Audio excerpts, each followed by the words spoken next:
Yes.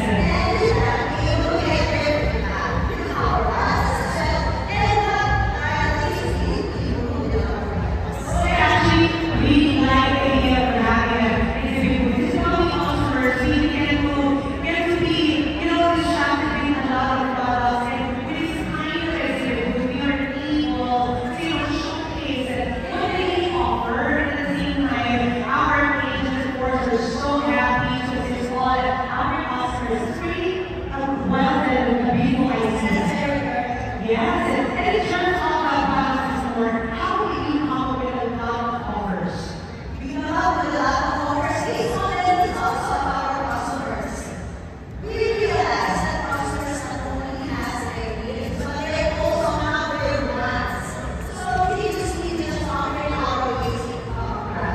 But this time, be able to solve, be able to show them our item products. And with that, be able to see the products.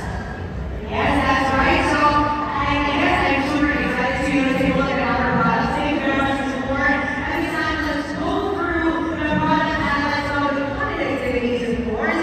To tell us more about these products, here's Ms. Kathleen Almonte, the product analyst for refrigerators. Ms. Kathleen, a great morning to you. Can you give us some ideas for the product highlights during the hot events? Good morning, Mr. Wilson. In common events, we are highlighting all categories. But let me introduce you some of the models or categories that were introduced way back November 2024. So we have here our golden freezer. So this has a lot of highlight features, but let me just give a highlight the three features, which is it is already inverter, the super freezing mode, which is negative 32 degrees Celsius, and it's 5 smart sensors. So it depends on the needs of the customer or how they use their products. Yes, thank you so much. So, as you can see, we've got different